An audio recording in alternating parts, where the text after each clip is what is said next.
I mean, you can if you want, but we're not here to BM. We're here to have fun as well. So, looks like we're just about ready to get going. So, first map is going to be a Protoss versus Zerg on Overgrowth. So, exciting, exciting, exciting. Both MDKnights and YachtMaster said they're ready, and the countdown is on from 10. And now it's at 5 because I don't know how to count. So, here we go. YachtMaster versus MDKnights. Protoss versus Zerg Diamond level to game 1 of this best of 9 series.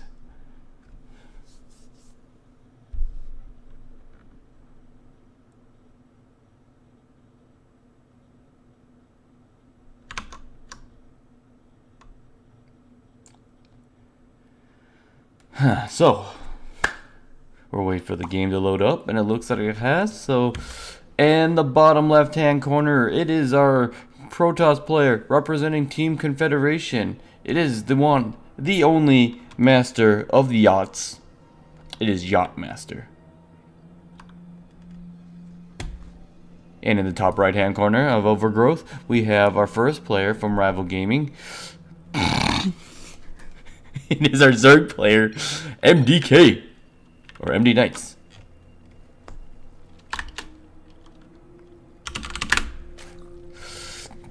So, Protoss versus Zerg.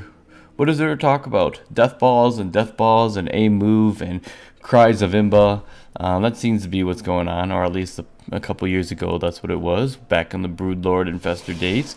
But we are past those days. Now we are in the Swarm Host days. But a lot of players tend to kind of stay away from Swarm Host. They just don't like to play, they don't like to watch it, so they just choose not to play with it. Even though it is a viable strategy and it creates some, well, we're just going to call it interesting games, I guess. So, one thing to note is that we have the Forge being placed down in the front, so this will be a Forge fast expand. We'll see if he'll do any cannon rushing before that, so we'll see if MDK is going to be prepared for that or not, so if it comes. MDK choosing to go with the spawning pool first at 15 supplies, so he's going to go with the 15 pool, probably following that up with the 16 hatch as per standard by pool first builds against Protoss vs Zerg. And we see that MDK's probe is sitting at the base ready to block an expansion from going down. We do see a little bit of a duel between the probes and the drones, and it looks like MDK is going to try to do some blocks. He's going to click on things to make sure there are no cannons coming up, and it looks like he was trying to place down a hatchery, but it looks like that's not going to be the case at this point. But is he going to lose his drone? It'd be bad. He does lose his drone, so he's already down 50 supply. He doesn't have his expansion coming up, and there's a pylon block, and he wasn't able to block this Nexus from being placed down. So he would have been able to block the Nexus if that pylon didn't go down, but that's certainly not the case. We do see the worker trying to avoid this probe. He's looking to place down, but he's blocked again. So MDK off to a rough start in this PvZ matchup. We do see the Protoss player did put down his expansion and a cannon, so he's going to be pretty safe for a little bit. He'll finally be able to place down his expansion, but at the 3-minute 52 mark, that's just a little too late in my opinion. And I'm sure MDK will agree with that statement as well. Lings are going to go ahead and take out this probe that is scouting. So, there was almost a surround, and he gets it. But the probe basically sees that there's no gas coming up, which is pretty much to be expected. But, you know, it's when you scout the unexpected that makes scouting worth it. So, always worth confirming that there's not like a gas timing that the Zerg player is going to go here. So, moving forward. Double gas taken from our Protoss player. That means he's going to want to use that gas for a particular reason. I'm guessing Stargate, but again, I'm not super acquainted with Protoss build orders, so he could be using this tech for anything. DTs, Robo, Fast Expand, who knows? Who knows? But we do see the 3 bases going up, so MDK is trying to get himself caught up here.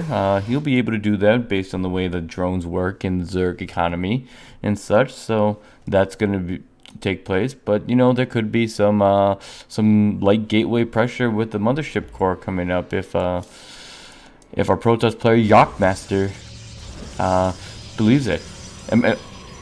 So, real question: does he prefer to have the C pronounced in yacht, or like as in yacht, or yacht like just like a yacht, like a boat? Like, I've been saying it with the C, but that might not be the case. So correct me if I'm wrong. But looks like the expansion has been done for MDK, and he's starting to drone that up a bit. So he's going with that. He's finally taking both of his gases at about the 38 supply, 40 supply mark. So pretty standard timing to get gas as a Zerg player for the most part to transition into a speed and layer and such. So nothing too crazy exciting here going from the Zerg player. He is only having 2 drones in that second gas, so maybe he doesn't need that all that gas, but I'm guessing he does, and he just kind of forgot it. But we're not going to point out MDK's flaws because I love him, bruh. Yeah, bro.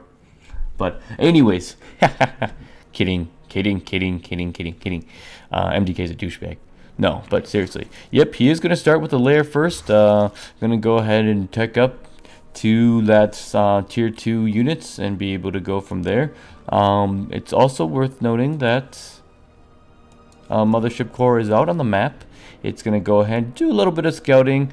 It's going to see that the third base is taken per usual, and the queen's about to pop out, so it'll be able to deflect it. The mothership core wants to do some pressure, so nothing too much, just scouting to confirm what he should probably already know. Thirdlings at the third base of the Protoss, making sure, checking for timings. We do see the Robo Bay is out, and we see his sentries here, and we're going with Immortal, so we're going to have a small little Immortal push coming through. Does not look like it's going to be an all-in, considering he has all 4 gases, so there's an exit strategy here, unlike the United States government in Operation Iraqi Freedom. Oh, sorry, wasn't supposed to go there. But, yeah, we do have some other...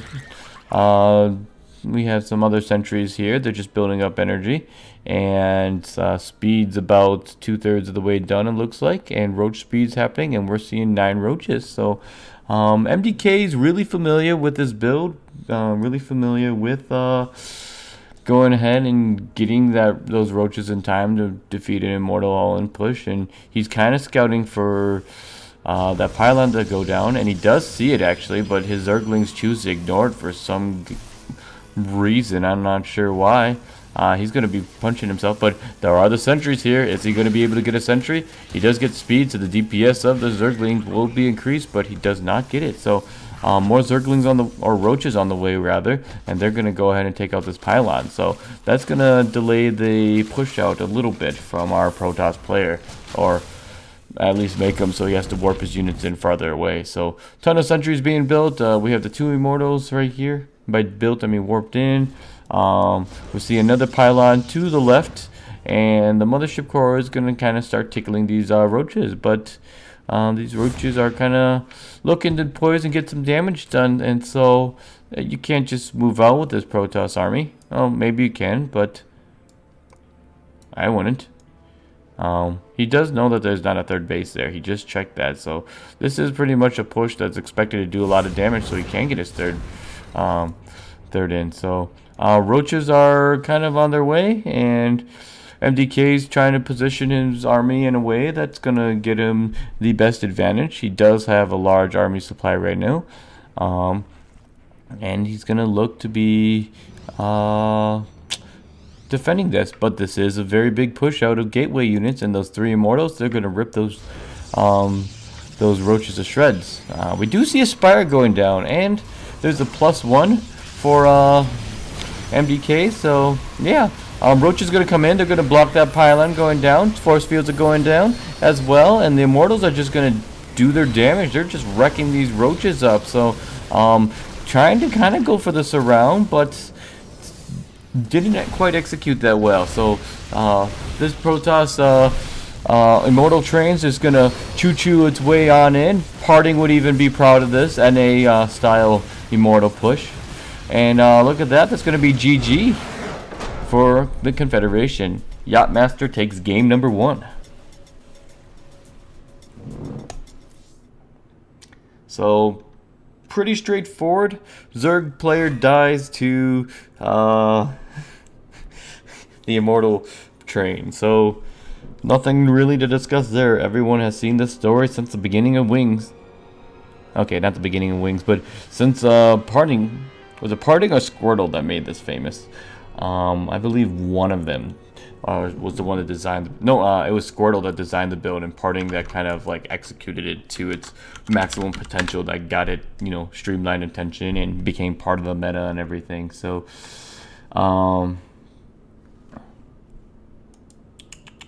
yeah, so that's pretty much it for that game. We're gonna see who's gonna be our second player going into this. Looks like Yacht player also left the party, so I don't think